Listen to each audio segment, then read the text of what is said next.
The story begins with an image of a devastated sanctuary filled with corpses, with only one person shining in the center. He used a type of magic on the ground to see if there were any survivors. They should respond, and if they can't speak, they should move or make a sound. He pleaded while unleashing his magical power, thinking that in the end, no one had survived and he was the last one left. But there was a reflection in his pupil saying that the one who merged the demons first led humanity to complete destruction. His name was the High Priest, a white-haired man who repeated some words in an ancient language. He saved a child from the hands of a demon, taking it far from those creatures. In the battle against the demons from their hell, the wizards from the White Magic Tower followed him. They risked everything for the future of humanity. Without them, no one could do what they did. A female figure appeared in that bloody sanctuary and declared that on April 28th, at 3:12 in the afternoon, she confirmed that the High Priest was no longer breathing. The wizard called that woman Edna, the last dragon, and the observer recording history. Edna stole a place. She called the master of the White Magic Tower, saying she had good news and bad news. The wizard told her to start with the bad news. Edna explained that the demon army had invaded the White Tower, and in the process, most of the wizards lost their lives, and the tower was destroyed along with the wizards and their research burned. The head of the tower asked about the good news, and she said that the royal forces had arrived sooner than expected. They would save the survivors and his disciples. The man coughed and said it was a relief. Edna wanted to know if he regretted today's lesson. He denied it, saying that for the person he had chosen and brought to his side, he could not regret that decision in front of them. Edna asked if he had anything he wanted to say. The man told her to take care of his disciples from this time on. Because they were young and full of passion, Edna said she would occasionally take care of them. He sarcastically remarked that a dragon bowed to an ordinary man. The dragon explained that he was right to pay attention to that for the continent, and she herself would not forget the sacrifices that the White Magic Tower had made. The man said that was obvious. If that were the case, it would be a lie to say he had no regrets. For he was the strongest wizard but a poor leader, but if by chance he were given another opportunity, even if called a villain, he still wanted to live selfishly just for himself. Thinking about taking care of his disciples, the man wanted to live that kind of life. Edna closed the eyes of the master of the White Magic Tower, saying that at 3:47 in the afternoon, she confirmed that the master of the White Magic Tower, Oscar Sage, was no longer alive. The High Monk took the lives of hundreds of mages in the act, including the level 9 mage Oscar Sage. Those who lost their lives as a gentle breeze brushed past a gigantic tower. A man with black hair lay in bed while a white-haired person looked at him as a leaf touched the man's hand. He suddenly stood up in fear while the person with green hair was hit by his hand, and he spilled water, saying he was wet and had just changed his towel. His sleepwalking habits are very bothersome, and he has never shown gratitude for being taken care of. The man repeated that he had dozed off and was in a near-death state. More importantly, he thought he was going to die, claiming he was sure the monk pierced his heart. He then tried to explain what was happening but was interrupted by an angry blonde man saying he was awake. The green-haired boy told the adults to calm down since he had just woken up 5 minutes ago. But the adults told Frank to move because he would make him pay. Oscar Sage asked how he was still alive. The adult repeated it angrily and said he must find it amusing to be alive, while Oscar realized he must be a mage from the White Tower and then ordered him to explain the current situation in detail. The adult repeated that he was angry about having to explain. He stepped forward to slap him, saying he should think and beg Oscar to ask about the attack. And if it was an assassin set up by evil, using a shield would immediately stop any attack, and the wrist facing the wind would become like straw. He was a low-level mage who never thought before attacking, wondering why the shield disappeared and what kind of terrible magic power it was. The adult moved his hand, saying the shield was good and he wasn't just messing around all this time. He would suggest disciplinary measures related to research activities, and now should focus on recovery, and Frank told him to go his own way. He wondered if Oscar was crazy while the boy trembled, thinking the shield vanished the moment he used it and wondering how long he had slept. Frank commented that Elder Maxim had such a personality and that he had gotten into trouble, while Oscar thought about his mana circles. The quantity and purity were both poor. He wanted to know what was wrong with his body and asked what day it was. So Frank replied that today was September 21st and he had been unconscious. Oscar wanted to know if he had been asleep for 5 months, and Frank asked what he was talking about since only 1 day had passed. Oscar said they should call Lloyd anyway, and if he wasn't there, then Gilly or Sasha to find out exactly what happened. Frank told him to forget those traitors and wanted to know why he mentioned the Tower Master's name. So, informally, wondering if it's a side effect of forgetting since Lloyd Schultz abandoned the White Tower and became a disciple of the Red Tower, while Juliet Dominic stole and fled with a high-level book. Oscar noticed the air around Frank was completely still, then he repeated about Sasha being the Road Master, and wondered how a 5-year-old could do that. His friends wondered why he overlooked the number 20 before. The wizard thought some people had such amazing imaginations and wondered why he was angry at a child, but it was entirely natural to see a strange image in the mirror. Oscar wondered who the person in the mirror was, saying he couldn't believe it after seeing, because it had been 20 years since he lost his life and everything had changed so much. Now there were things lighting up the streets and even vehicles passing by. All thanks to the revolution of magical technology. He thought they must have loved seeing this, because even when the world collapsed, they had given up everything and organized. All the information he knew about the owner of this body, Oscar Crushing, was taken by the magic tower when he was 10. And now, at 20, he was a level 1 wizard from a declining noble family, but he was a terrible wizard for only being level 1 at 20. So he tried to speed up his progress by buying an illegal potion. And after drinking it, he collapsed. Everything made sense if it worked. It would double his mana many times over, and moreover, his life would be in danger since it was illegal. He had died from overload, but he noticed something different in his body, wanting to know what it was since he had too much mana for a level 1 wizard. And it was the purest type, still unrefined, wondering if it came from that illegal potion, but a drop of blood flowed from his finger. Oscar asked what it was. The impurities flowed from his fingertip, fell to the ground, and dissolved immediately. Oscar was surprised to see this, wondering if it was a type of poison and why it was in his body. But he said now he understood because he had a hunch about this situation first. His illegal potion was not the culprit, since a legal potion wouldn't be obtainable, even at a high price. The problem was Oscar didn't know there was poison in it. After thinking about how much liquid had flowed out, in other words, he didn't die from overload, but from poison, and that level of toxicity was so high it had taken the life of a level 1 wizard. And if it wasn't him, it would be very hard to trace. Clenching his fists, Oscar stood up and said he didn't know who was playing with his soul. But as a result, he had a second chance after thinking about this beforehand, dying for a selfish life for himself, and that wasn't a bad start for that, saying that as a payment for Oscar crushing, he would take revenge for him. In the suburbs of Siren, someone reported that they had received news from the store. Their boss requested to be addressed formally, and the subordinate apologized. But the boss just wanted to know the news, so the subordinate said the stores were destroyed from the inside by a wizard, and the boss slammed his bottle down on the table asking who did it. He explained that the wizard was looking for the one who sold the elixir and asked if it could be Oscar Crushing. But the boss denied. He was just a theoretical wizard and couldn't do that. The subordinate asked what they would do if the White Tower decided to investigate, and his leader questioned whether he didn't remember who ordered them to do that to Oscar. He was wearing a ring from the White Tower that made a wizard from there ask Oscar what could be so foolish as to clearly reveal their origins, and the subordinate quickly turned back to ask who that was. A young man appeared at the window facing them. He reflected that he had been searching for the scent in the jar, and that there were more people involved than he had thought.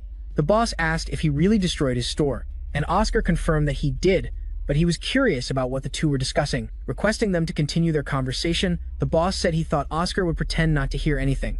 He ordered the subordinate to take Oscar's life. The man lunged at Oscar, drawing his sword, while the wizard said if that was the game they wanted to play, he wouldn't back down. Unleashing a cutting wind towards the subordinate, the attack left cuts on his body. His head disappeared.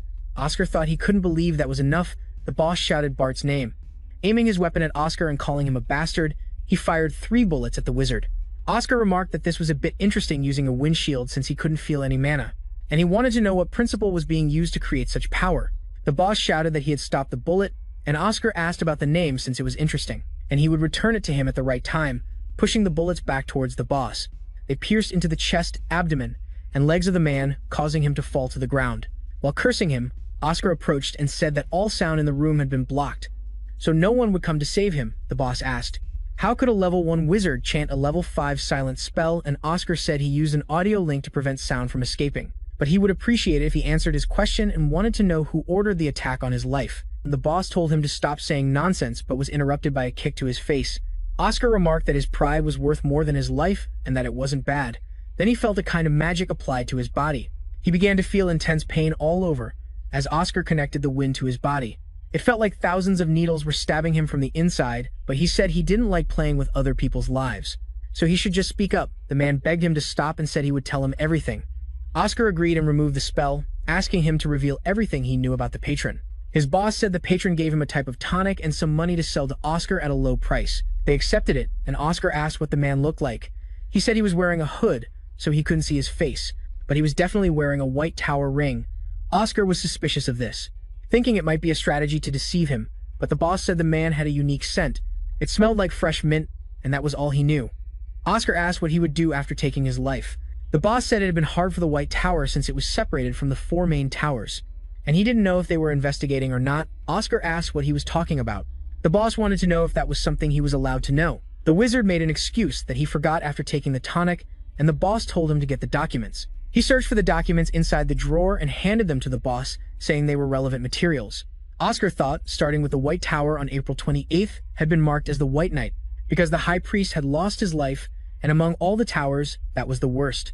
There would be an important announcement regarding the White Night. Oscar pondered that the White Tower had no advanced magic, as he recalled the warning in Edna's documents to prevent something like that from happening. He instructed the boss to list the businesses of the 4 main magic towers. The Golden Tower in the west controls electricity, and opens up a great era of magical technology contributing to revolutionary items. The Green Tower in the south contributes to drinking water, agriculture, and medicine. And the Red Desert Tower in the east joins the military to assist in monster suppression missions. Oscar asked about the White Tower. The boss said they handled deliveries. The wizard felt baffled upon hearing that and asked if he meant deliveries, like delivering items. And the man said the wizards of the White Tower could fly, and had the advantage of quick deliveries. Oscar questioned the absurdity of what he was hearing, thinking that the wizards of the White Tower flying high in the sky and dominating it was seen as a symbol of freedom and bravery.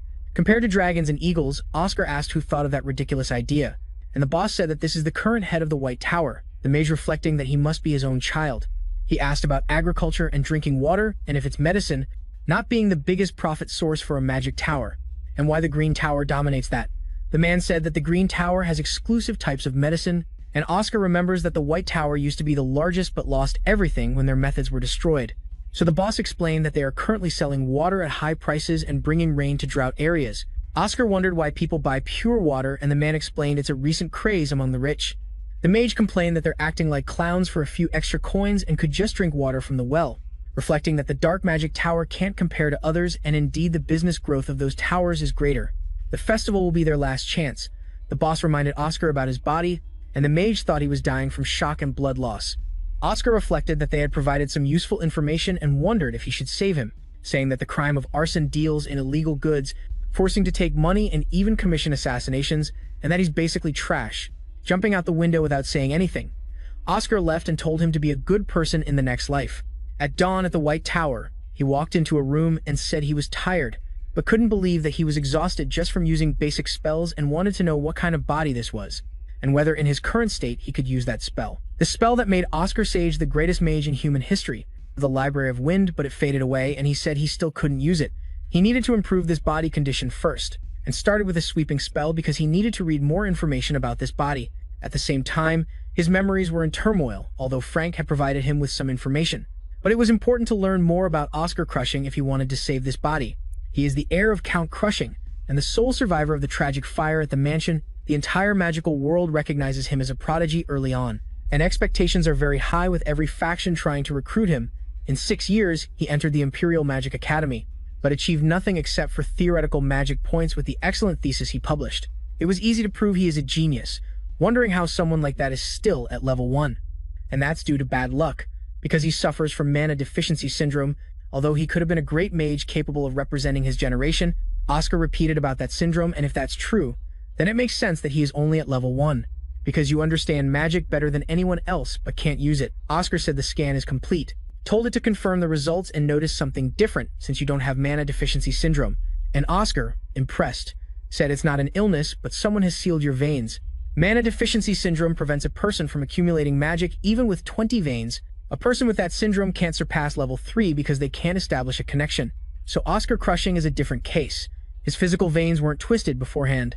They were intentionally bound by someone. If this guy really is a genius, he must have known that he doesn't have mana deficiency syndrome. It would be great if he noted that in his journal. According to Frank, Oscar Crushing is a drunk who doesn't know if he could be a character he deliberately created. He knows someone has blocked his veins and then acts like a spoiled child on purpose. If that's true, it explains why he tried the illegal elixir, because in that situation, he wouldn't trust anyone. Oscar needs to break the chains on himself. Instead, he just needs to connect the links and he'll be able to do it. Found a book where Oscar had completely reinterpreted basic magic. Oscar began to read it and realized something from a different perspective. Some notes mention that the trajectory of the wind strike is boring in the wind shield. A defensive spell can be used offensively by analyzing the behavior of weapons. Oscar thinks the concept behind the advanced wind shield is completely different from the idea and principles of a defensive skill. Additionally, he wrote about how to use it in every situation, and there are many basic spells he created himself. He can't perform magic on his own, but he conducted all those experiments in his mind, understanding that he's called a genius, because they have similar theoretical interpretations. And besides, Just by looking at this single book, he can see that he never gave up on magic, and works harder than anyone else, and his passion screams that he loves magic. Reading the last line, it says he hopes this book will resonate through the slightest breeze of the White Tower from a wizard facing his greatest challenge. Oscar thinks he is aware of that because he knows everything, but he did all this by himself anyway. Repeating the name Oscar crushing, as he stands up from the chair thinking he is a young wizard, who doesn't give up due to his cruel fate and walks quietly down the path alone. Sitting on a sofa in the room, Oscar swore in his name as the 17th master of the Magic Tower, that he will untie the knot that he can no longer untie himself. He will make those who broke his wings pay the price. In a greenhouse, Oscar walks and asks why he is taking that path, reflecting that he remembers dozing off from exhaustion after starting to untie the knot in his physical circuit, but he hears someone calling for their master Oscar Sage, who is sitting on the floor meeting his disciples. The young man thinks this is due to that cursed dream. The demon of the nightmare Marquis has cast a curse, where every time he sleeps, he honestly recalls the past. He had hoped the curse would be lifted after possessing this body, but it seems the curse is tied to his soul, not his body, wondering if he could be lucky, because the dreams of his students do not change and are not just emotional pleasures. The kids say what the teacher would say, and Oscar confirms, explaining that magic, although physically the same, is divided into enhancement and acceleration, balance, and other types. Lloyd says the White Tower uses the harmony type, and his master confirms, since when is magic at its best. Sasha asks if each magic tower has a preference for types of magic, and Oscar explains how different types of magic have different compatibilities. The gold tower values speed the most using acceleration. The red tower values fire, so it uses enhancement, and the green and white towers use the balance type. Gillis shouts that he wants acceleration type magic because slow things are annoying, and Oscar says unfortunately he can't choose. It's innate. Sasha asks how they know what they were born with, and her master says it's easier than she thinks, asking her to stretch her index finger and use magic.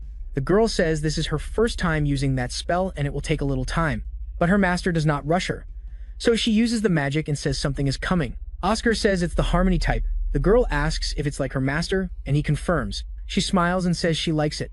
Juliet tries to do the same, and his master says as you wish. It's the acceleration type. The boy starts celebrating, and the master calls Lloyd. Sasha says it's a beautiful flower, and Oscar explains it's a special type. Lloyd asks if he can change his type once determined, and his master says it's a rare type with under 1% of magicians, and asks why he wants to change. The boy says he would like to have the balanced type like his master, but his master starts mumbling, wondering what he should do, because he wants to give Lloyd a significant number of private lessons, and wants to know what he would do if he gave him a new type. The boy recalls his personal lessons, and his master confirms it. Because special type mages need more attention from their teachers, the boy says being special isn't so bad, but his master had to promise, so they made a pinky swear. And Oscar thinks about the kid Lloyd, since his nickname is the Promised One. But no matter how hard he tries to grow up, he's still just a kid. A radio starts playing beside him, announcing that this is a message from the radio calling Mage Oscar Crushin, who needs to go to Lab 4202, and he wonders how long he's been asleep, because he has 8 physical circuits left, plus when he unlocks his mana circuits. He now has 2 mana paths and is level 2, wondering who thought he'd be happy about reaching level 2. And Elder Maxim asks how he feels. As Frank says, he seems better. Oscar approaches and confirms while the Elder nods, thinking that this Elder is really his junior. When Maxim Bisk was 45, Oscar thinks that Maxim entered the tower years after him. But now he's old and an elder, still honest and hardworking, so he'll have a good future. He often followed him, calling him senior and then master of the Magic Tower. This makes Oscar find it cute how hard he works since his magic reflects his former age. And Maxim asks what he's laughing at, but then says he received a report about the family of Director Gordon, and he's acting like his boss is dying. Maxim asks if he has anything to say about that, but Oscar declines because he doesn't know the reason for his death. However, it happened because he tried to take Oscar's life. The elixir was poisoned, and there were bribes aimed at assassinating him. Maxim asks if that's why he did it. Oscar confirms, saying he tried to talk, but they tried to kill him, saying the money was completely legal. The book containing the contract proves it, and Maxim says he understands because it was self-defense. Oscar says he is very grateful but requests a personal favor from the Elder, saying he wants to meet the leader of the Magic Tower. And the Elder closes his eyes, saying that's not hard, because he expects to have magical discussions with her. Oscar thinks he once discussed magic with Sasha, and the Elder says he can meet her in 6 months. The boy is very shocked. Thinking it would be the night before the festival starts, Maxim explains that she's on a business trip handling an important mission, and Oscar wants to know why the Tower Master is doing such a small mission. It says that the mage has been absent, and that's a shame, reflecting that for that reason. Sasha has to go personally, and he apologizes for being rude. But wanting to know the level of the Tower Master, Maxim says she's at level 7, and the boy realized that at her age, he was already level 9, but she was still quite far behind, though with her talent. She should at least be level 8, the elder said they would handle the reports, and asked if he was still practicing attack spells. Oscar said he would train when he thought of it, and the elder allowed him to leave, just as someone approached the door as the boy was exiting. Maxim asked what brought the vice leader of the tower here, and Hamel Glimwitz requested he not be too harsh on the kid. But it seemed it was too late. The elder said he would need to scold him if he got into trouble. And Hamel agreed but said he had brought the boy here and cared for him, thinking that even basic spells couldn't be perfected in a day or two. He had been studying hard in secret and then called Oscar a kid because he was working harder than he thought. Hamel asked if they should go to the elders' meeting since Fidalina was waiting for them. So Oscar went up to the 10th floor and walked, thinking he had seen his student in his dreams and wanting to go there, saying it felt empty.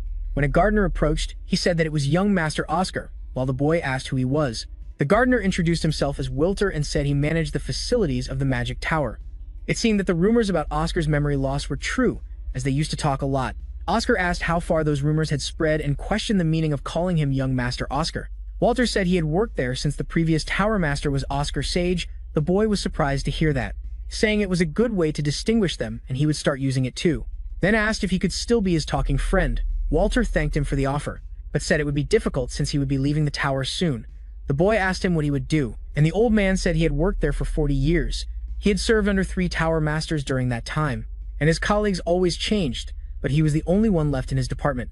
The reason he stayed so long was because the previous master, Oscar Sage, said something at his anniversary, saying that everyone living in the tower was essential. Oscar coughed and the old man said that sounded interesting, but from that moment on, he worked with the belief that he was a true member of the White Tower. The boy said that wasn't really funny, and the old man thanked him for saying that. Anyway, he would be leaving. Oscar asked him what that meant, but the old man said, as the young master already knew, the tower had been facing difficulties lately, especially with the facilities. Finances were no longer what they used to be. Next month, he would have worked there for 40 years, and Oscar asked if that was about the Long Service Award. All tower members except the masters receive Long Service medals, and a monetary reward in their 20th and 40th year, so he would receive 200,000. Walter says that the current tower has no money to pay for that, and to do so, many will have to risk their lives to complete contracts. He can't accept such thoughts, because no matter what people say, this place is his second home.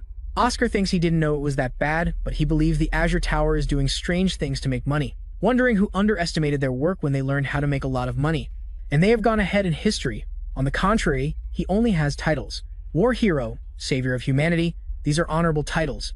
But they haven't brought rewards for the towers in decades, and so he was called back by Walter. Asking why he was clenching his fist like that, Oscar asked when he planned to leave, and the old man said it would be in 2 weeks. He asked the junior master to go to the medical room and apply medicine to the wound. Oscar said he hoped he could continue being his talking friend, because the old man doesn't need to leave. He will definitely make that happen, thinking that he needs a way to earn a lot of money so this doesn't happen again.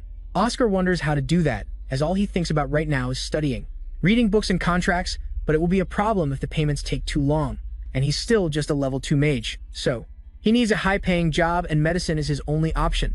He notices something unusual while reading the news. He thinks about what he saw in the deputy head's office.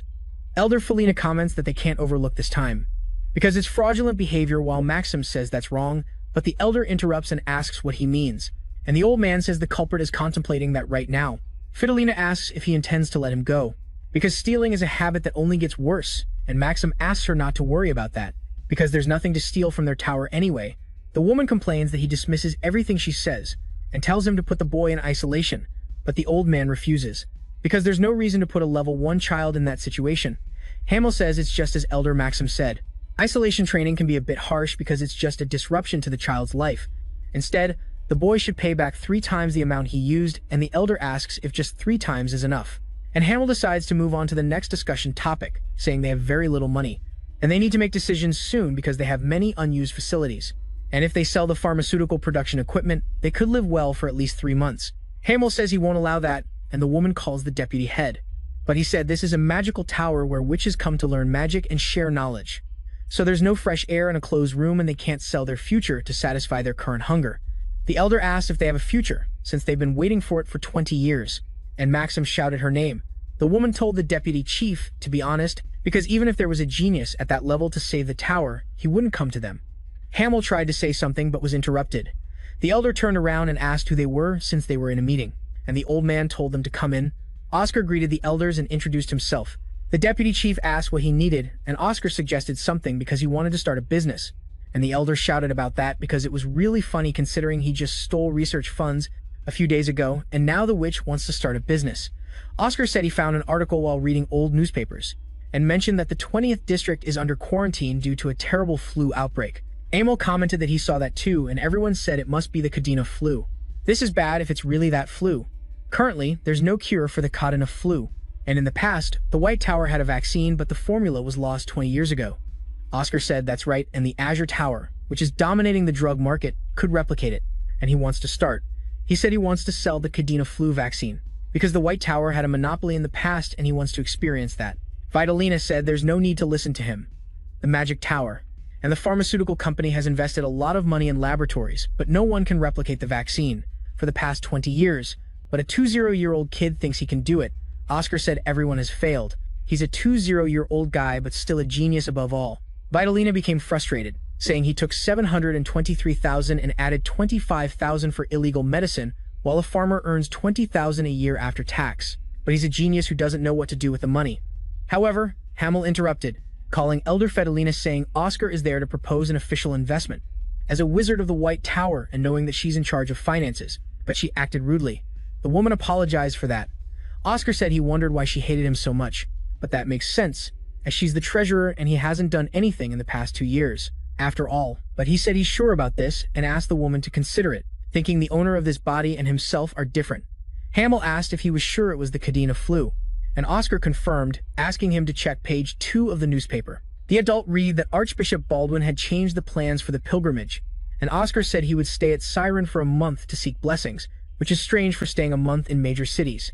The cult El Terra worships the mother of the planet Terra and has 7 archbishops deemed worthy and incorruptible. In reality, it's a distant dream because it costs a lot of money to become a cardinal. He claimed he stayed in the state to visit the pilgrims for a month but only met with nobles and merchants to get money from them. Siren was a major city in the past, although it has been shrinking.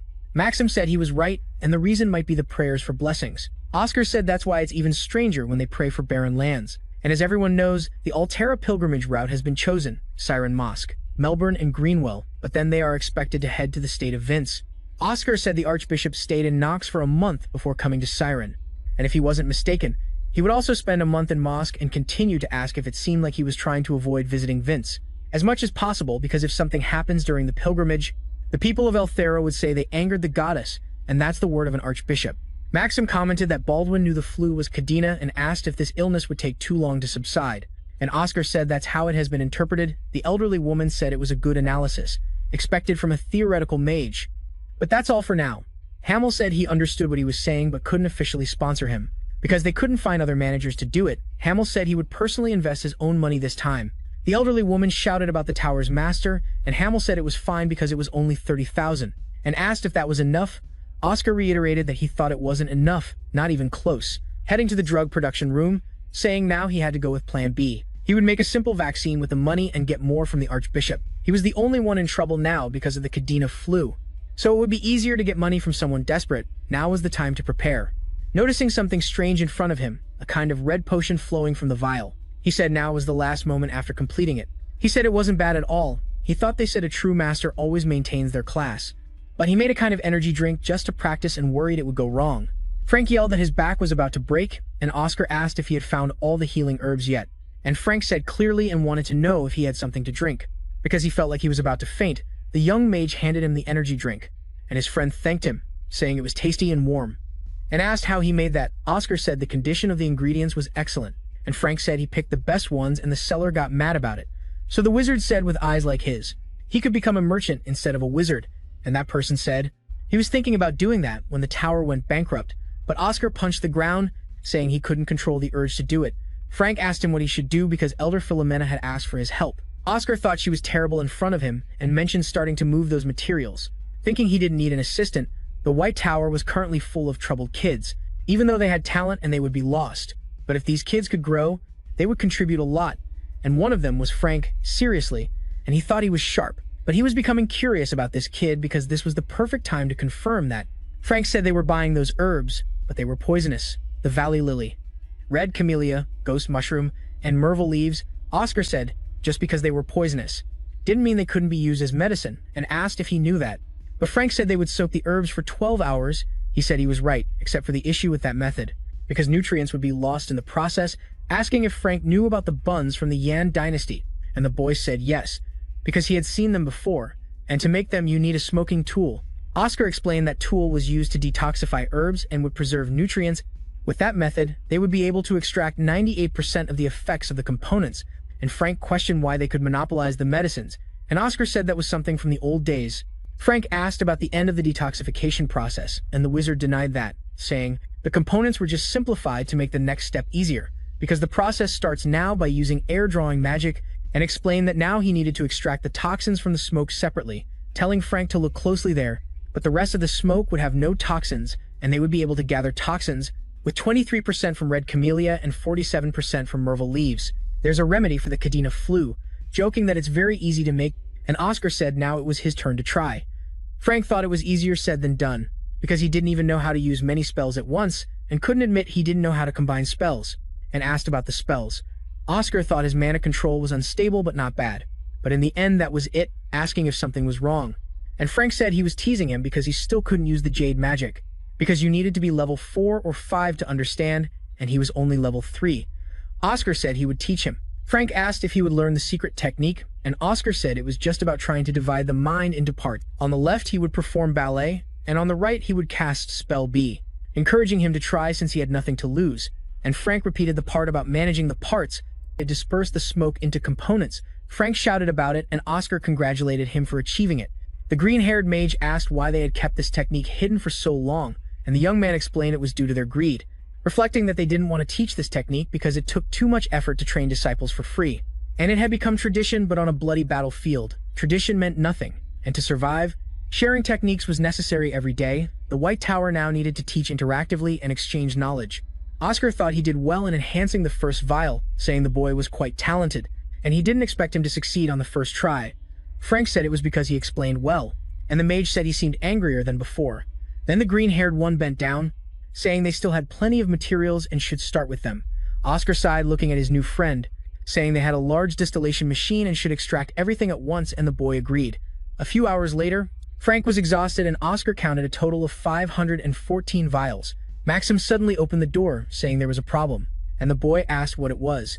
He showed a piece of paper saying the Azure Towers Pharmaceutical Company confirmed a visit in an hour with Archbishop Baldwin. Maxim commented that they were a bit late, and Oscar thought about how they were just buying time without a plan. Then the old man said if they could hire them first, but Frank ended by saying if not, their remedy would become useless. Maxim told him to lift his head because there are times when life is unfair, but Oscar said it wasn't over yet, because if he remembered correctly, the Cadena flu was classified as a Category B disaster, and if so, then there was something to try. And Maxim asked if that was true, and Oscar confirmed, asking if the old man could fly faster than a carriage. At a certain inn in Siren, there was a knock on the door, informing the Archbishop that the mentioned guests had arrived. Baldwin told them to let them in. Moraine, a level 5 mage from Azure Tower, thanked him for letting them in without any issues. Along with director Neil Brand, Baldwin asked the two to sit down, and Mora thanked him. Then the Archbishop asked how the production of the Cadena flu medicine was going, and the man said everything was going very well. Baldwin remarked that this was expected from Azure Tower, and wanted to know when it would be completed, and Mora explained they were still only in the clinical trial phase. Neil said if there were successful results, they would receive the Empire's permission for food and drug management. Mora changed the subject, saying as he knew, clinical trials don't end in just 1 or 2 days, and Baldwin asked when they would release the drug, so the man from Azure Tower said it would be done in half a year, and Baldwin repeated that he would leave Vince in 4 months. And Mora tried to argue. Baldwin asked what was happening outside, and his bodyguard said another mage was visiting him, but he wanted to know why they didn't say someone else would come along, and Mora apologized, saying no one else was expected to go with them. All three wanted to know who that person was. Oscar opened the door, saying if he remembered correctly, Elsia was the organization's welcome, introducing himself as Oscar, crushing a level 2 mage from White Tower, and he was there to make a good offer for him. Baldwin asked what brought him there. Oscar said he was there to sell the Cadena flu cure. The Archbishop said it was perfect timing and that the other two were also there for the same reason, and asked if he was late, but Baldwin denied it since those two weren't ready yet. And Oscar said honestly, he was relieved to hear that because White Tower was ready to negotiate right now if needed. Mora shouted that it was a lie and that White Tower didn't have the money to develop a cure. The Archbishop asked for his name, and the boy said it was Crushing. And so, the priest wanted to know if he really had the medicine. Oscar asked how he dared to lie to an archbishop of the El Terra organization, and opened a box and said that inside was a sample. Baldwin asked if they would proceed with negotiations. They could produce many of those and more, trying to call the archbishop. But the clergyman asked what he was doing, saying he wasn't prepared, and the mage said they didn't have the Empire's permission regarding food and pharmaceuticals, turning to Oscar and saying it was clear he wanted to know if he had the Empire's approval. And the boy replied no. Mora said, as expected, White Tower was not in a different situation from them, and they would be able to produce the therapy in bulk once approved. But she also had to remember they were talking about White Tower, and considering Azure Tower throughout history, they should be the ones handling the therapies and developing the best medicines. Oscar complained that it was interesting to hear him talk about Azure Tower's history in front of a White Tower mage. Moira grew irritated and told him to back down right now, but the young mage said that according to the continent's history, White Tower was the first, and the Azure Tower mage tried to argue that the difference was only 5 years. Oscar repeated that it was a small difference, but that difference was the gap every Azure Tower leader tried to close, and never could. In 10,000 years, that's how history works. And he must have forgotten who had a monopoly on medicine just 20 years ago. Morris said that was in the past and no one remembers. But Oscar angrily repeated that no one remembers and said that was a way of thinking, while the members of the Azure Tower wondered about the nature of that. Level 2, Oscar said, to make sure they remember. But a secretary opened the door, apologizing for the interruption, saying there was an emergency call. Baldwin asked who was calling, and the secretary said it was from the Lord of Vents, thanking the Archbishop for his infinite kindness, and Baldwin repeated so. Then the Lord of Vents explained that they had received the flu medicine. Cadena, the elder of the White Tower, said they had prepared it secretly, and had to thank the Archbishop because all patients had been cured within a few hours. And that was a miracle.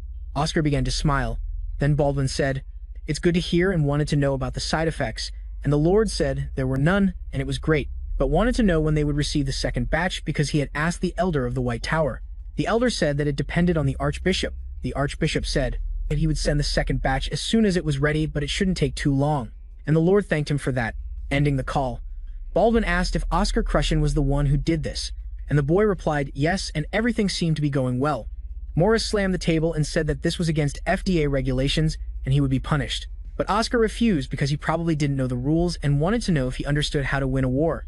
But Mora told him not to change the subject. Oscar reflected that this place should maintain peace, at least for 20 years, saying that the equipment had taken many lives in the war against the demons. It was a pandemic. Even if the wizards produced medicine quickly, it still took time to get FDA approval. The king added Article 42, Clause 8 to the laws. We start with treating wounds. In wartime, special treatments may be used, but that does not change the laws of the empires and the FDA. Moira said they were not in a state of war, and Oscar replied that there are 3 cases considered as war. The first is when fighting against another species or nation, the second is during a revolution. And finally, when there is a level B disaster or higher, the Cadena flu is a level B natural disaster. And that is why there is no need to comply with FDA regulations. Neil said that if the White Tower does that, so they can and will send the treatment method to Vince immediately. The Archbishop said he didn't understand the situation he was in because the race ended as soon as the treatment arrived in Vince. Baldwin said that the Lord of Vince thinks he is working with the White Tower, and now he can't go back and talk about the Azure Tower. Neil suggested lowering the price, but the religious man asked how dare he, as he wanted to buy his image with money, and they tried to deny it. But the man said that was enough and didn't want to hear more about it, and both had to leave immediately. Morris stood up angrily right away. As he left, he said he would make Oscar pay for this, while the mage thought he was acting like a villain in a book, reacting that he was right and had registered the copyright for the treatment and vaccine. With the palace, Mora turned back in anger, and the boy told him that if he wanted the treatment, he better pay the licensing fee to the White Tower, otherwise he could throw away their medicines. Hearing that, the level 5 mage gritted his teeth and left the door in complete anger. Neil said goodbye to the Archbishop, nodding to Oscar.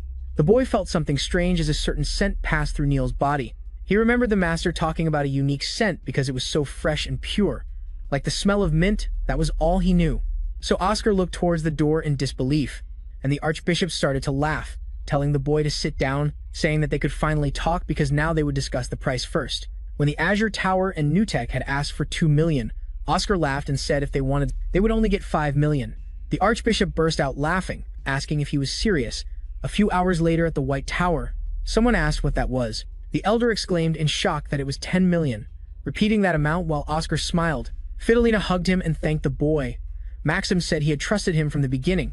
Hamill said it was amazing and wanted to know what happened since even the Archbishop couldn't afford that much. Oscar said there were additional fees and the teacher asked about that. Then the young mage explained the commercial licensing fee. Hamill asked about that, and the boy confirmed that the official announcement from the White Tower could be a revelation to quickly prepare the antidotes. But because he aimed for the cardinal position, after receiving a revelation from Mother Earth, the title of Archbishop could be appealing to him. Oscar said he liked that and wanted to pay $1 million for the contract, and in return he said he would send the vaccine and antidote within a week. Hamill said that was unbelievable due to the disciplinary action, demanding 3 times the value of the stolen amount, but he had brought back over 400,000 times that amount, stating that the disciplinary measures would stop there and asking if anyone opposed, and Fedalina agreed. So the Vice Master said that if Oscar needed support, he could come to him, and the boy said they needed to bring in 4th level mages or higher as soon as possible. Hamill agreed because she would go out to look for volunteers and asked Elder Fightlina to inform, along with the magic tower. The woman asked what she should say. The Master explained that she should mention that the potion production was looking for mages of level 4 or higher, and they would be paid and receive a meat meal. A few hours later in the potion production lab, some mages gathered around because they were interested in the meat and said that was awesome. Oscar clapped and called the seniors' attention, asking them to listen. Everyone continued to ignore him even after that, but the mage snapped his fingers, activating a sound spell, and the seniors asked what that noisy sound was. Oscar asked everyone to pay attention to the reason he brought them there was to create antidotes for the Cadina flu vaccine, and he needed their help. The students wondered why it was the failed genius, and if it was another scam related to medicine. The boy was shocked by the rumors. He asked Frank if they didn't like him and why, but Frank said he should think about everything he had done so far, because his personality was annoying and arrogant. He had wasted the tower's resources, and not researching anything, and all he did was drink. Oscar wondered if he really was like that, but a blonde girl approached and asked if she could ask a few questions, since the production methods of the White Tower had been lost, and she wanted to know how they intended to do this. Oscar said they had restored the methods, and the students continued to gossip while the blonde girl asked if the effects of the antidote had been proven. Then Crushing confirmed and said that the contract with the cult had also been signed, and the blonde girl said that if it leaked, its value would be a fortune. The meat would become a joke, asking if he really trusted them enough to share such valuable information. Oscar replied that honestly, he didn't even know why they were still in the tower. The blonde girl asked if that was the attitude of someone asking for help from seniors, since he was just wasting her time and she didn't know the intentions of the others with what this amazing genius was saying, but no one there wanted to hear that. Oscar said he knew exactly what each of them had given up for the White Tower. The blonde girl was surprised, but the wizard read her information level. 5th level wizard, Lena White, 25 years old, who had 7 organizations try to recruit her because of her judgment talent, but all had failed.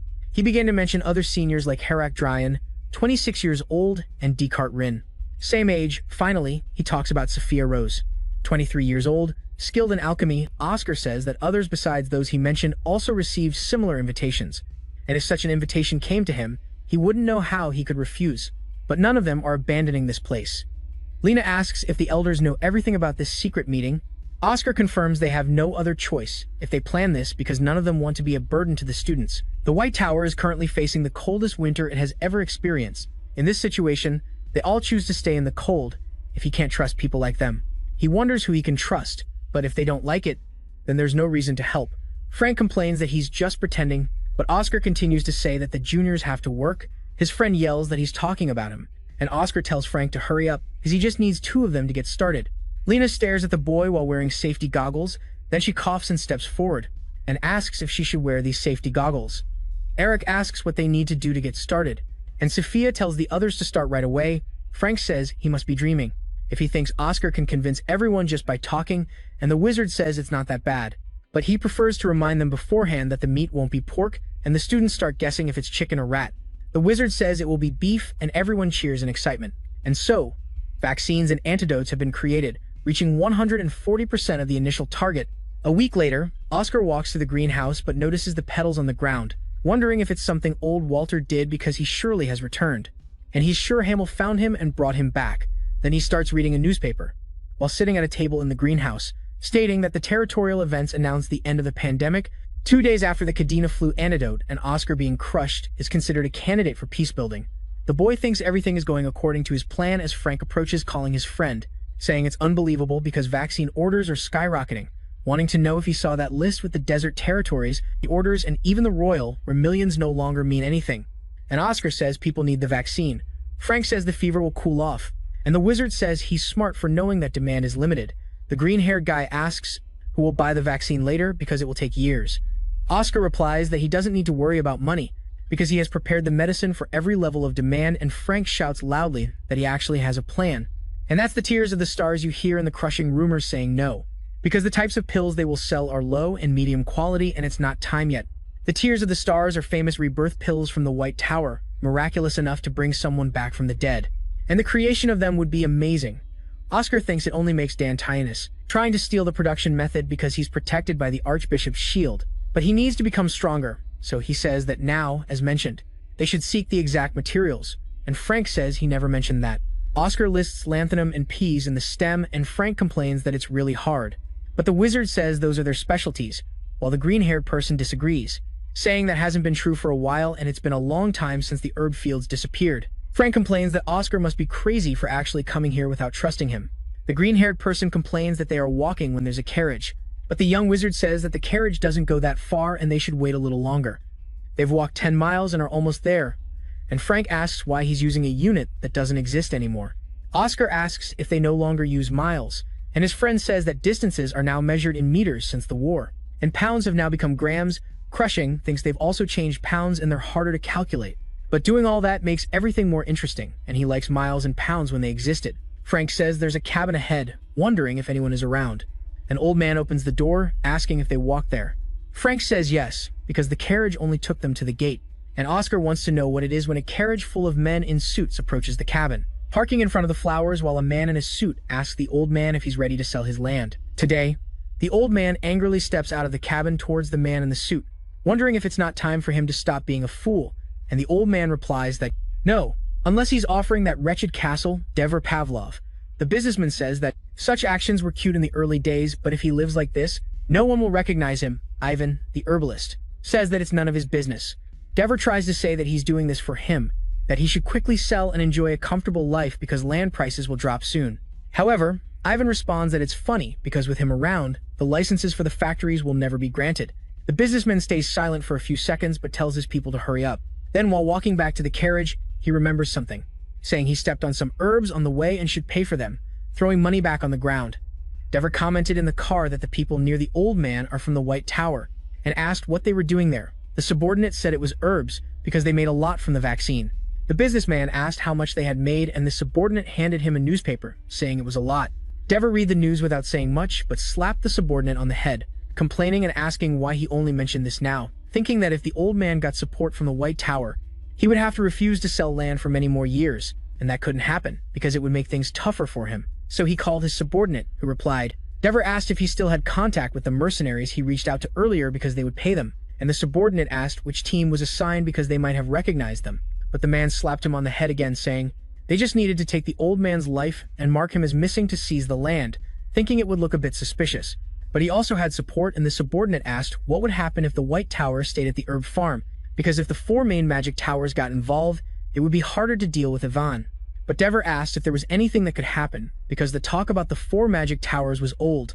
From the start, because the White Tower was turning to dust, Frank lay down on the grass, saying that the old herbalist was a good man for letting them stay and sleep there, since it was late, and also feeding them. Oscar agreed while laughing and looking at the starry sky, recalling Ivan said it was late and they should sleep there. Frank asked if it was okay, and the old man replied that he had loyalty to the White Tower to uphold. Oscar thought about that, but the green-haired boy asked who it was before, and Ivan answered that it was a bastard named Dever who threatened and even took lives. 3 years ago, he started buying everything on that land and had gotten all of it, except for Ivan's area, and many people had left the city. Frank asked what the purpose was, and Ivan talked about the factory. Oscar asked why he endured that, and the old man said that guy couldn't touch him because he was at a disadvantage. He was the cultural heritage of herb cultivation. Frank said he received protection from the royal family, and the old man confirmed while Oscar asked why he didn't sell. He would make a huge amount if he did. Ivan said he was just stating the obvious because he loved that land, which had been his home since birth, and would be his home until his last breath. Oscar said he was a good person, and Frank commented that it was lovely how he ran into the house looking flustered, but the stars were beautiful outside, and he felt envious. His friend asked envious of what. Frank explained that he wanted to live like a bright star. He was sure a genius like Oscar wouldn't understand. Oscar says he's underestimating himself, and his friend simply thanks him. Even if the words may seem meaningless, he claims they are not, because he's not one to make empty promises from the start, thinking that he genuinely doesn't understand. Why does young Oscar say this guy has issues, and Frank says the stars are beautiful? Oscar mentions that they used to see the stars among Siren, thinking it was because the night was very bright. Thanks to the streetlights, I can't see them anymore. And that's an inconvenience for romantics. Frank asks how long it's been since then, and wonders if Oscar can really revive the herbal industry in Siren. Oscar says it's not impossible. They just need to discuss the details with Elder Ivan. He feels something different about the atmosphere here. Suddenly standing up while Frank asks if he sees a ghost, but Oscar says they're people. 4 people. To be exact, Frank says he doesn't feel anything. Oscar reflects that for someone at Frank's level with good mana perception, not noticing them means they have bad intentions, and tells his friend to stand up to meet the guests. A man blowing a bubblegum ball walks forward asking what happened, because they must have been denied when they should have taken the old man's life earlier. Endeavor is a coward. An old man asks who cares if it's beneficial, then they just do it. And the man says the old man is famous in the north and even has a bounty on him. But he's being passive. Then a man in a red coat steps up saying that's enough, they shouldn't be negligent. The gunslinger Jack Gang says there must definitely be a wizard, while the old man says it's a relief if they come from the White Tower. It would be harder if they came from elsewhere, and the blue-haired man spins his key, asking if they should go in, thinking this place is quiet, and wondering if the old man has fallen asleep. He walks to the bed thinking it's boring and easy, with no wizards. Such a waste. But he notices something strange there. Cursing the situation as he turns back, Oscar says he's sharp but unnecessary and shoots a gust bullet. Hitting the blue-haired man in the head, Oscar rolls out of the blanket and says, the gust bullet is quite useful, a spell that young Oscar rewrote in his basic magic interpretation. An imagined attack recalling the wine magic, saying its lethal power is greater than expected. And there should have been 3 left, but he notices something different in front of him, because there are only 2, and Jack asks what the wizard did to Max. Oscar replies that he's sleeping over there and will probably stay that way for a while. Maybe forever, the old man says. He's a damn bastard and tells him not to let his guard down. Jack asks for the location of the healer. Because he feels no hatred towards Max, Oscar realizes they've avoided provocations and unnecessary fights, acting professionally and warning them they would talk. But Jack said if he wanted blood, commanded the old man to take his life, and so the man lunged with a dagger, colliding with the shield. The dagger was pushed back slightly, and Oscar sees the opportunity to charge forward. The old man turned around with a smile, saying he was impressed. As Oscar advanced, he raised his spear to attack again while Oscar prepared his magic. The old man split the spear into 2 parts, saying it was a unique weapon and Oscar was out of luck. But now it was over. Striking Oscar in the forehead, the young man simply waved his finger, saying this was even more boring, and summoned his magic, adding that this was worse than he thought.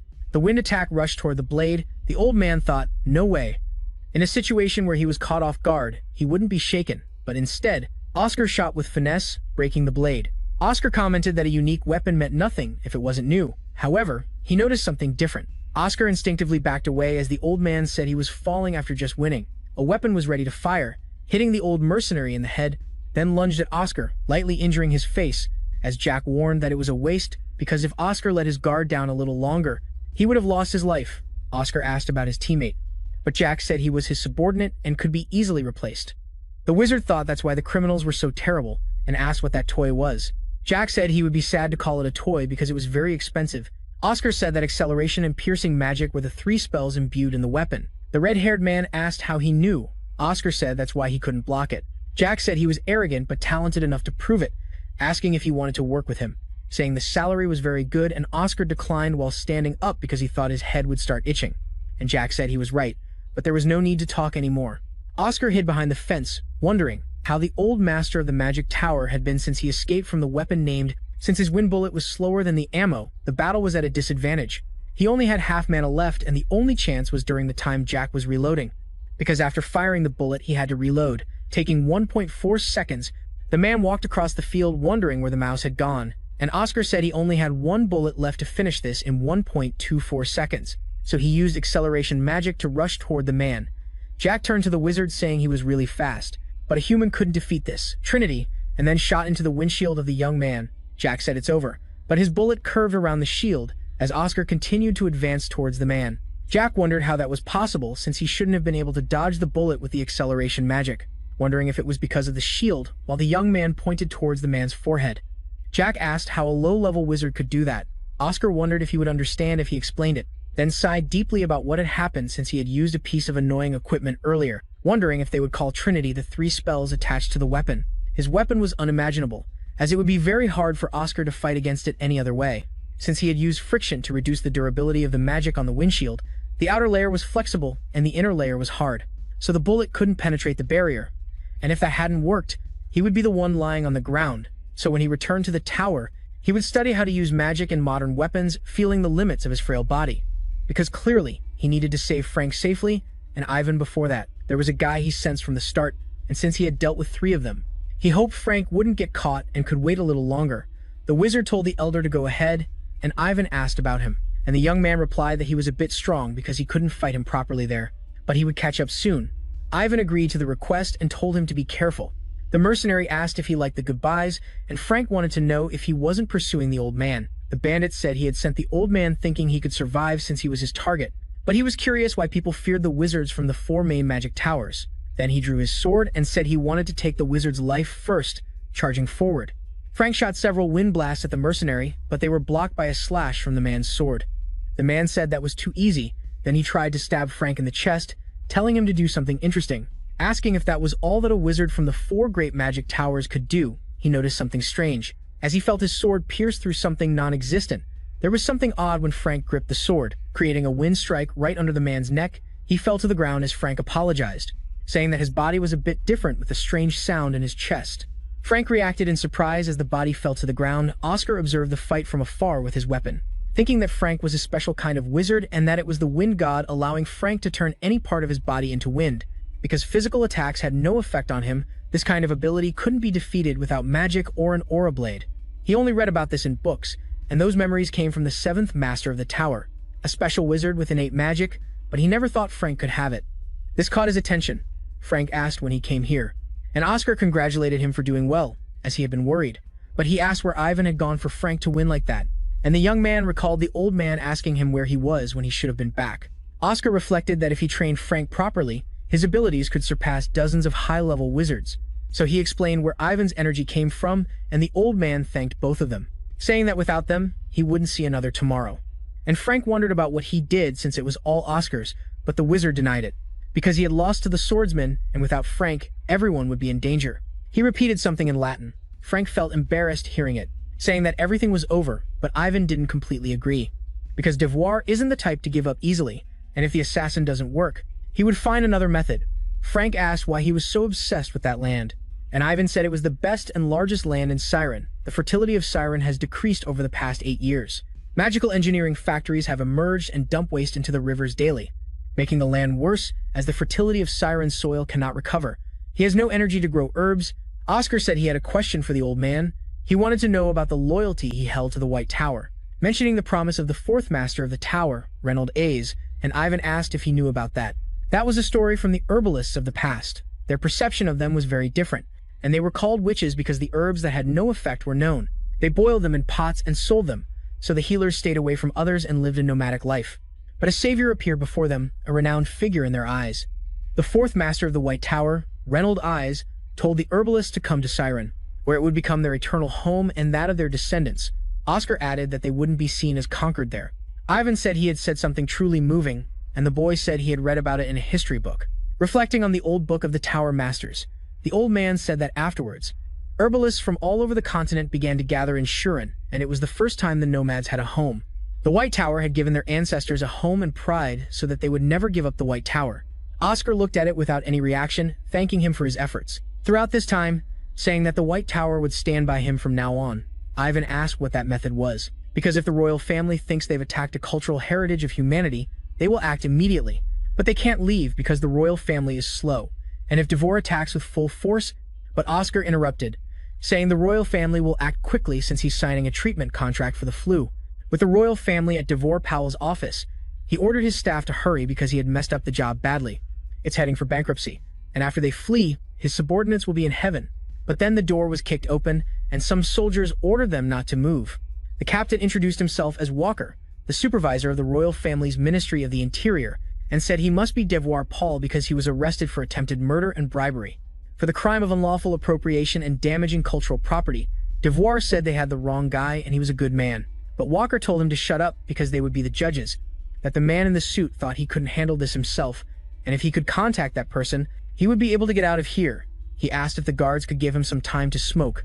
Walker was silent for a few seconds, then ordered them to cuff him and take him away. Deaver said he was mistaken because they didn't know who was behind him, and Walker replied that he really didn't know, but the one behind him was the Emperor, asking if that person was more important than his lord. Then they took the cigarette from Devoir's hand. Walker smoked a cigar, saying that the damn criminal had good taste, and his subordinate said he had a question. He wanted to know who that man was that made them act on such a day. But Walker just said it was an order from above because their emperor truly loves the White Tower. And this is a matter between adults. He didn't know why he loved them so much, if they were indeed heroes. But it's been 20 years. If you release a bird with broken wings into the sky, the only thing that changes is the speed at which it falls, and the White Tower doesn't deserve that kind of treatment. Then he asked his subordinate how old he was, and he said he was 23. So Walker said he was only 3 years old back then, saying he was 12 at that time, the moment humanity gained freedom after defeating the evil, wondering what the existence of the White Tower really was, because the highest things he remembered no longer met his expectations.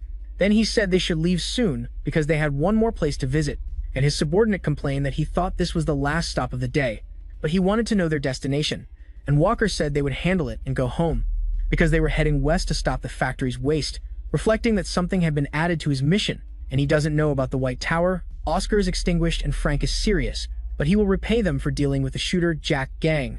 His subordinate asks if they can buy food on the way, and Walker says no. Oscar congratulates Frank for a job well done, and Frank asks if they can have a drink, but the young man says they have to report to the deputy leader. Frank tries to speak, but the deputy leader calls Oscar from behind, leaving the green-haired boy stunned, saying he had a plan, and then suddenly walks away. Hamill says he has seen Frank, but it could be a mistake, and Oscar replies that the deputy leader was right, but he went to do something important. The old man says it must be something urgent as usual, and the young wizard has dealt with a big issue again this time because he heard reports in his office. And Oscar says he was on his way, so they decided to go together in the elevator to Hamill's office. Oscar wonders if something is wrong. Hamill asks if he has heard anything from Frank. The young man says no, but wants to know if something is wrong, and the old man explains that he received a message from the Sirius family, saying they would bring Frank back. Oscar asks if he has agreed to leave the White Tower yet. Hamill says they talked to him, but he still doesn't know the details about it. A knock at the door. Frank asks if that's Grank and tells them to come in. Oscar asks who Grank is to the master of the largest trading company in the Empire, and Frank complains that he has heard everything. The wizard asks if he intends to leave the White Tower, and the boy apologizes for not saying anything sooner, but he needs to return to his position and help the company. Until he gets married, Oscar asks if he has started dating yet, and Frank says she seems like a good person from a good family, and she's beautiful, so that's fine, but Oscar says that's not the issue. But if he's really okay with giving up magic, Frank asks what he can do since that's his only talent. To be honest, he thinks he's special, but he's one of the weakest in the magic tower, and at least could become a serpent's head, but since that's not the case, he knew he couldn't stay there, and understands the family's perspective on returning. But Oscar calls Frank back. He asks why he calls him in such a strange way, and if it's because he called the tower weak, but Oscar says he has talent, warming Frank's heart to hear that, and thanks him for hearing from a genius as he leaves. And Oscar asks if he wants to try becoming a serpent's head, but someone enters the room and calls Frank. The man asks if Oscar is his friend, saying he will give his brother 5 minutes to meet him quickly, because he will wait to continue with the goodbye, but Oscar asks how much he wants for Frank to stay in the tower. Frank asked him who he was to say that, and Oscar introduced himself. It made the man realize he was the wizard who made the medicine, so he introduced himself too. I'm Grank Sirius, the brother of that idiot. Oscar said he would make a proposal, but Grank said he was too reckless and heard that Oscar was a genius, asking if that was the reason, and he had to be bold to attempt a deal with a Sirius family, to which Oscar replied that there would be no harm for either side, because he would make Frank one of the best wizards in the tower in just 2 years, and in the long run, it would be a huge benefit for the Grank family.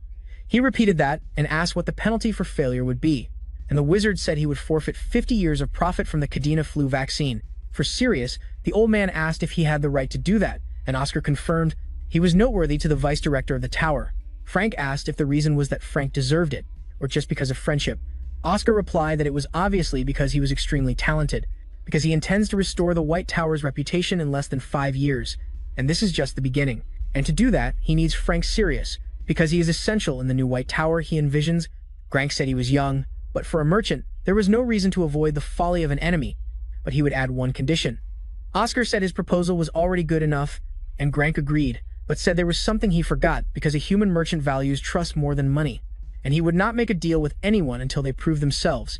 He has a level 5 knight as a bodyguard, and tomorrow the boy will fight him, but Oscar asked if he knew the boy was a level 2 wizard. Frank declared that as a condition, his bodyguard could not use locking swords, because the young wizard thought he would not give up easily since a strategic marriage was at stake. Then the old man said goodbye until noon. But if Oscar did not show up, he would consider it a surrender. Oscar thought that even he would have a hard time facing a level 5, and Frank asked what he would do since he could cancel if he said so right now because his brother was saying he would beat him for being weak. But if his brother was too embarrassed to ask, then he would go with him. Oscar said he could do that because a level 4 wizard could, while Frank complained about it, asking how he planned to reach level 4 inches a day. But his brother said that was impossible for himself. But maybe a level 3 wizard could reach level 4, because his brother did not say he had to win the match by himself, just to prove his skills. So he would demonstrate that by calling Frank Sirius's name, because he would turn Frank into a level 4 wizard if he fought in his place in the tower's training room on the 40th floor. Frank complained that he didn't know how to do that in a day when he couldn't for many years. And Oscar said that was possible because he had to keep his body in a natural position, close his eyes and circulate mana through everything. Oscar said it felt good to touch certain points on your body. Crazy. Those areas were lost when he circulated mana, and for that reason, magic levels decrease. And Frank asked if all the geniuses saw this and wanted to know if he could upgrade by improving that. But Oscar said that doesn't matter for his level, since most wizards don't even care. But those in the group under 1% called Grand Wizards do care. So starting today, he will train every morning, explaining everything he should do to improve his mana in his channels as it should be, as natural as breathing, and Frank asked if that was all he needed to do. But the boy said no and told him to show it right now. The magic he used in the battle at the herbal field, Frank said he couldn't. Oscar thought he didn't trust himself, but his friend denied it, saying it wasn't about trust, but because he was afraid of it, and his friend repeated that again. Frank explained that he almost lost his life using that magic before because he became more anxious as he grew up, but his family would mock him if he didn't get results.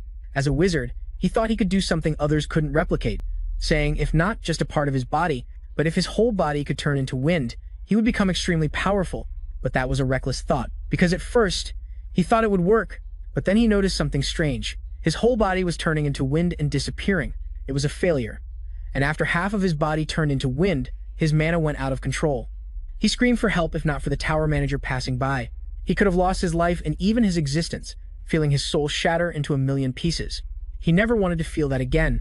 Oscar said he used it on the hill, and Frank warned that it activates automatically in dangerous situations. But that's pathetic, and Oscar disagreed, saying he shouldn't think like that. Most wizards face such issues, and the solution is quite simple. In his case, his ability is to control his mana. He just needs to improve that. And Frank said that mana control is pure talent. Oscar said that's true most of the time. But there's a way to forcibly acquire that ability, then drew a circle on the ground. Frank asked if he was going to sign a contract with a demon, but the boy said no, that they wouldn't come even if he called. He intended to summon a wind spirit to implant into his body. Frank introduced himself to the wind spirit, asking it to show its purity within him, but nothing happened. And Oscar said that his compatibility with the spirit was poor. The boy said he felt a slight breeze just now, but his friend said that was just his sigh. Frank complained about that. And Oscar told him not to be disappointed, because only a few people have compatibility with spirits. His friend asked why he screamed from the start if he couldn't summon a spirit. He won't be able to control his mana, but the wizard said, you have another method. The summoning ritual for the spirit that you learned when you visited the elf kingdom in your past life. And since it was fun, you succeeded, and this time you will succeed again. Frank asked if he should recite the incantation again, but his friend told him to step aside because he would give it a try. Thinking that the king of the spirits would remember him, Oscar closed his eyes, thinking that this is not a deserted training room, but standing before the massive world tree. And you called the wind spirit, telling it to come to you, while Frank wondered what it was and if he would succeed on the first try. The wind spirit asked if it was the human who summoned it, as this was the first time in 27 years it had been called. Oscar thought the same and said he wished to make a contract, asking if anything was needed. The spirit said that something official wasn't necessary, asking if this human wanted to be friends. Connecting with the highest spirit, Celestin, Oscar said no, stating he should have started from there. He didn't need a spirit and summoned the king of spirits for the sake of his friend. The next day, in the arena, Grank asked if the vice leader had slept well, and Hamel agreed, so the lady asked if he was okay with the schedule. The old man agreed and said that the creator of the potion was very stubborn. Grank introduced the knight who would fight today, and the red-haired man said his name was Lasley Morgan, level 5, knight, and Oscar introduced himself. Grank explained the rules of the match, which was a simple method. Whoever removes their opponent's collar first wins, and if they don't win within 5 minutes, it would be a loss for him. Oscar said that was fine and they would start, so Grank warned that if he wanted to pause the fight, he should raise his hand and asked if he was okay with that outfit. The boy said it was fine, since he wouldn't be the one fighting. Frank stood facing his brother. Frank surprised and asked what that meant. Oscar said he was told to prove his abilities, not to fight directly, and that he had trained with his friend yesterday. The older brother admitted it was his fault for not adding the condition that the wizard must fight directly. But he asked if he expected him to go easy on Frank. Grank said no. He just thought that a level 4 wizard had a better chance than a level 2, and Grank repeated level 4. Wasn't he level 3 yesterday? Oscar said that, to turn Frank into one of the best wizards in 2 years, he needed to show abilities like this. Grank told Leslie not to hold back on him, and the knight agreed. Oscar patted Frank on the shoulder and told him not to be afraid, because if he does everything he heard yesterday, he will definitely win. The blue-haired person agreed with him. He said he would return. Leslie mentioned it's been a while, and his young lady agreed. So they decided to start the match with Frank stepping back, creating a 20-meter gap. But he noticed something different due to the pressure from Leslie. Even without his main sword at this distance, he was still that strong, and that was level 5. Wondering if he should say he couldn't do this now, Oscar noticed his teammate's hesitation. And Frank recalled something because Oscar had said before that he needed him, because he was the one he thought of for his new tower, and that he had lost a swordsman. But without teammates, they would be in trouble. Frank readied his fist, looking at a blade of wind heading towards the knight. He thought he would do this because for the first time in his life, someone said they needed him. So he couldn't let their expectations collapse as Leslie blocked the blades with his sword, thinking he had improved because he was using jade magic and dispersing his momentum, wondering if he was trying to use the sword control technique from the eastern country. But he blocked the final strike with the blade, the wind blade stopping mid-air as Leslie advanced. Thinking he had seen enough, Frank said he was too fast. And to block it, he created a wind hand with his blade magic. Frank asked how he had grown so much in just half a day, and if they used a forbidden method to do so. Oscar said he didn't need to worry because they used a safe method. Because he really had grown a lot, but that was all because Frank didn't have the style of a battle mage. And because he was weaker than others, growing up would hurt him and would be a relief. Better for him to stay in the group than to get hurt and worry his family. He would never try to develop his magic again, but Leslie approached to grasp the green collar. Oscar smiled and said it was over. Grant quickly turned back to his teammates. Wondering why he was laughing the night before, Oscar said the soul grafting was successful, and asked if he could use wind god magic. Frank said it felt natural now. The mage said he couldn't turn his body into wind yet because he hadn't finished overcoming his trauma. Frank asked if there was any chance of winning tomorrow, but Oscar shook his head, saying if he used wind god, then the chances would be 100%, asking what he thought about turning his body into wind. Frank then asked if there was anything else, and his teacher warned about an exciting part. Because it was the most powerful ability of all unifications, this ability turned everything he converted on his body, whether it was objects or clothes, into wind, and that was the most absurd part of the wind god. The important thing was to keep his trump cards hidden until the end of the battle, because if he wins like that, it'll be more interesting to dodge Leslie's attacks. Frank stepped forward, pulling the chain from the knight's hand, who was impressed and said there was no other way. He placed the chain in his right hand, and that hand suddenly began to glow. Frank shouted that he finally did it, and Grank stood up thinking that even a magical healer had said so. He said he would never be able to use that again, and Hummel asked if the match had come to an end, and asked if they agreed with the outcome. Oscar congratulated his friend for doing well. Frank wondered if he should say he had trained him for a day, then suddenly looked down, admitting defeat. When Frank shook hands with the knight, Hamill said they must have worked really hard to get here, and it's a pity to leave so early, but Frank asked him to take care of his younger brother, saying that Frank had grown up a bit but told him to forget about that. As he turned away, the young man remained silent while Oscar looked at him, thinking he was a funny guy because Frank was happy. Pretending not to hear, the next day, the young man asked if that was the entrance, and why did his gym look like that if it was clearly a basement prison? And Oscar said it had been used for hundreds of years, but he wasn't wrong. Frank asked why he had to train in isolation, and Oscar said the vice master had ordered it personally because he had high expectations for him. A young man complained about having to train in isolation after only resting for 1 day, and Oscar told him he should think positively since just helping the spirit is enough. Frank complained that was true, but his friend told him not to act like a child, because he wouldn't lose his life. He questioned if that was really the case, and then they said goodbye. Oscar apologized in his mind because actually, he was the one who requested this that night after the match. Almel asked if he really wanted to put Frank into 30 days of isolated training, even though he had won the match, and Oscar said he needed it. The vice leader said they would treat him well for a month, but he had good news that the Sirius company had said they could now use the distribution network freely, and Oscar asked if they provided it for free, thinking that he must have calculated quickly as expected from the company, and they would profit greatly if the tower was revived and Frank became a great wizard. So he thought he shouldn't feel bad about it, saying that it was actually good news. And Hamill said there was a second problem he wanted to ask. He wanted to know if he wanted to lecture. Oscar said not that he couldn't, but thought Hamill wanted him to focus on the medicine department. Temporarily, he asked if there was any reason for the White Tower to be strong. In a short time, Hamill joked that he understood quickly and asked if he had heard about the Night of the Wizards, the day when wizards from all the towers gather. originally created to showcase their skills harmoniously. The Emperor created that day to build connections, but clearly that wasn't going to happen, because they only fought during the gathering, thinking it had been cancelled after a few years, and he wondered why Hamel was bringing it up now, and if the king wanted to revive the Night of the Wizards. Hamel said he was right, and although it hadn't been announced yet, they would go public during the new year. And he felt something unsettling from the Black Tower, because if they still aimed to become one of the 4 major towers, there was a high possibility the White Tower would be attacked, and he felt uneasy. Oscar said he would handle it, and Hamel asked about the change in his expression at the Magic Tower campus on the 36th floor. Oscar thought the White Tower was trying to improve, and they were quite arrogant, but at least he was relieved that Frank had reached level 4. A ceremony for a low-level spirit was a great idea, and he was very grateful, thinking that a demigod could remember an ordinary person. On another day, while summoning a spirit, the spirit asked who was summoning one of them to sign contracts for the others, and Oscar told it to calm down. Call for Salafrian of Silence, asking him to let them know that the White Wizard had returned. The spirit said he was quite bold to speak the name of the Soul King, but butterflies began to form in the area. The spirit asked who he was for summoning the King of Spirits with just a command. Oscar said if he told, it wouldn't be interesting, and asked if he could do this. And the spirit said the queen allowed a simple graph without a contract.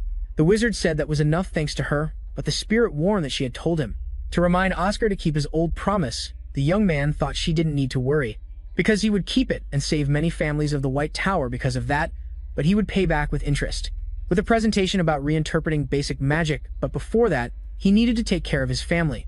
A man in a suit walked by, saying he recognized many faces, and thought they had all died since the last time he saw them, asking if the presentation was for level 3.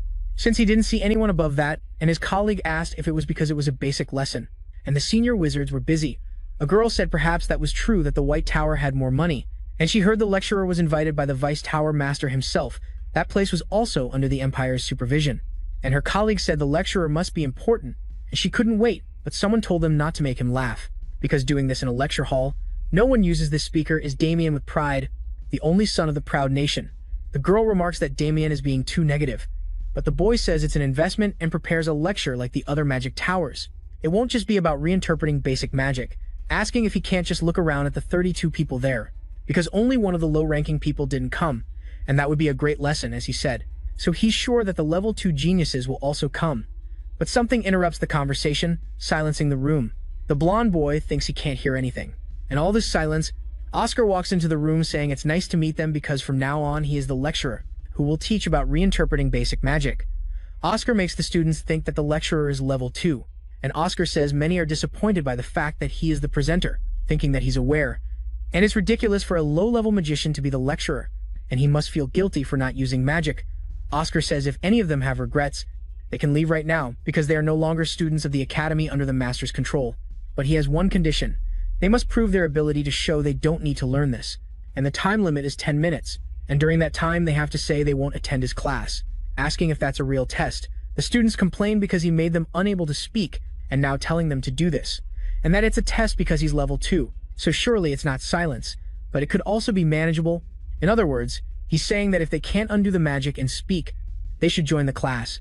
Oscar thinks about their abilities, because he purposely left a few loopholes in the magic, but that doesn't mean it's easy. As the tough time approaches, he asks if there really isn't anyone. Damien slams the table saying he did it. Oscar thinks that boy is among the novice magicians. Is Damien proud? Oscar congratulates him, and the boy replies that it was easier than he expected because he tried to solve it.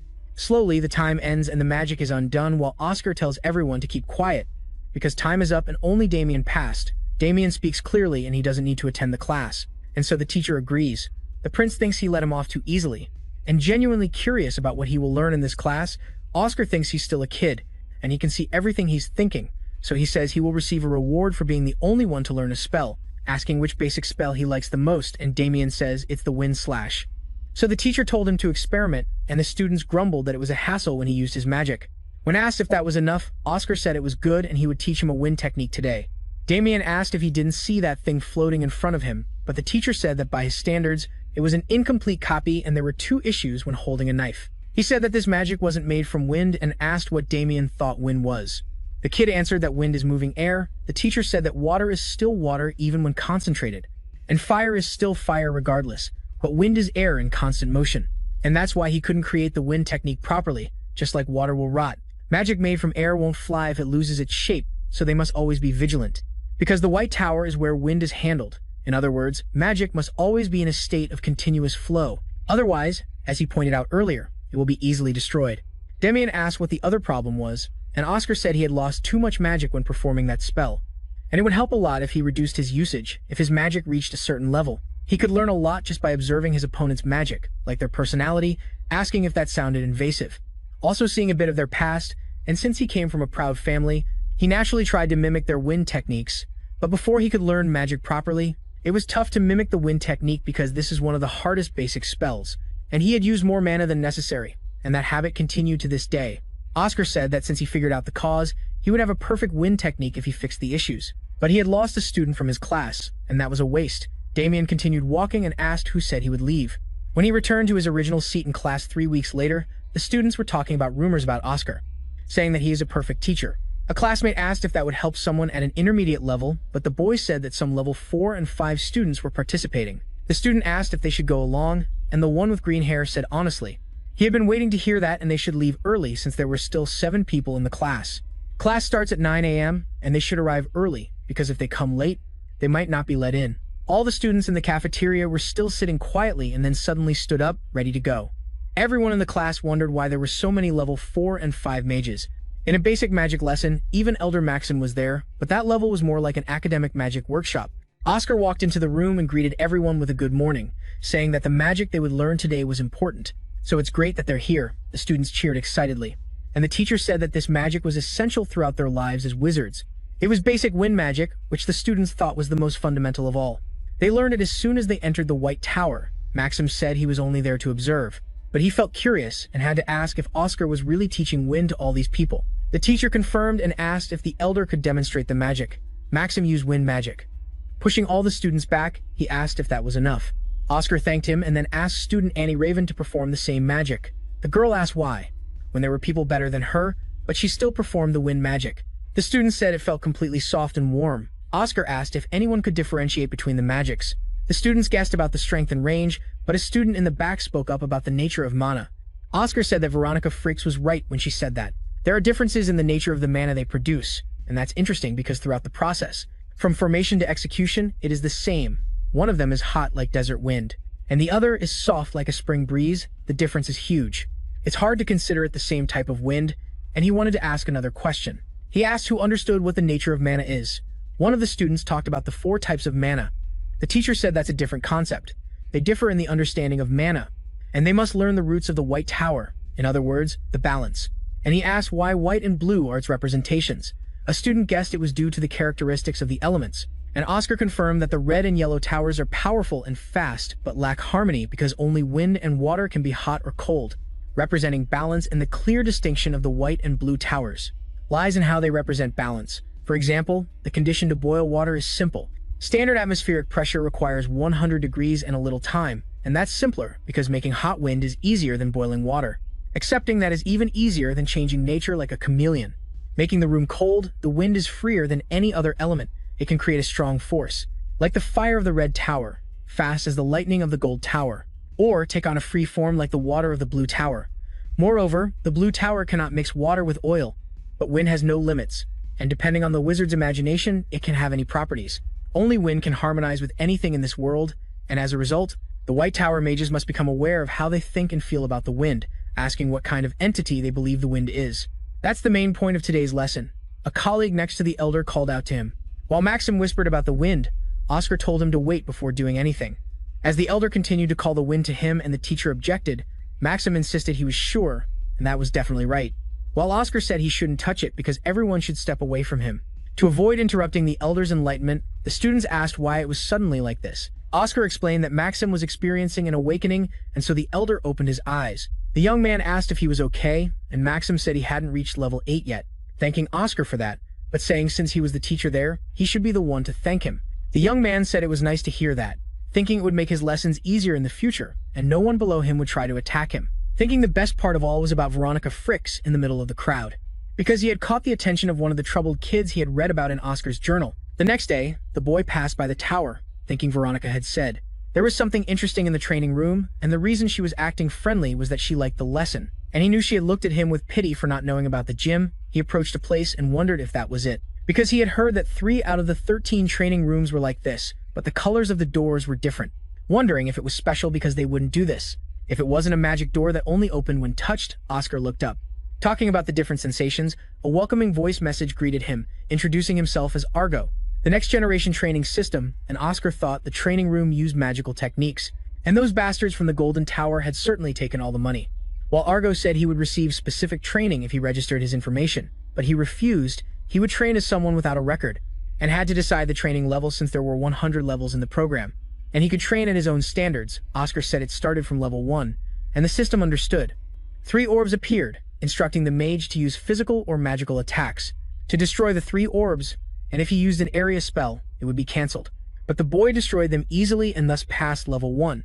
Oscar thought it wasn't bad and wanted to level up, but the boy easily destroyed them and thus passed level 1. Oscar thought it wasn't bad and wanted to level up. Argo asked which level he would choose. The mage chose level 100, and the system warned that the size of the balls would shrink and accelerate a lot, now becoming hostile, and if he was at risk, he should cancel it. Oscar wondered how amazing it must be to cause this kind of chaos. But a very fast light passed behind him, and Argo told him to use a physical attack, or magic to explode thousands of spheres, and if he used an area spell, it would be cancelled, and if more than 10 attacks hit, it would be the same. Oscar unleashed 3 wind slashes, cutting the spheres in a row, thinking he needed to explode them, and at this rate, his mana would run out. So he would try his best to use a bit of power as soon as possible. Creating more wind blades would start to explode the spheres. Then Oscar thought that making them bigger and sharper would be effective, but doing so would push him past the children's training level. Argo congratulated him on surpassing level 100. Oscar said it was a good warm-up while lying on the floor, and wizards of this generation had to train like that. Since childhood, the standards for wizards of this generation had to be higher than before, so he needed to work harder and eat to build more muscle. Veronica walked into the room and said she didn't think he would come, and Oscar said she came early to train, calling her name Veronica. While the girl replied that she thought he had ignored what she said, Oscar said he was just visiting, and his philosophy was that healthy mana creates a healthy body, so the girl asked if that wasn't Oscar Sage's famous philosophy, wondering if he ate something bad that morning and why he was quoting Oscar Sage's famous saying as if it were his own, and why the bastard had looked down on her for being noble even though they were both orphans. Suddenly changing the subject, she told Argo to prepare a level 50 warm-up. She asked if there was a change in the rankings, and whether Killian was still there. Argo said there had been a change, in fact.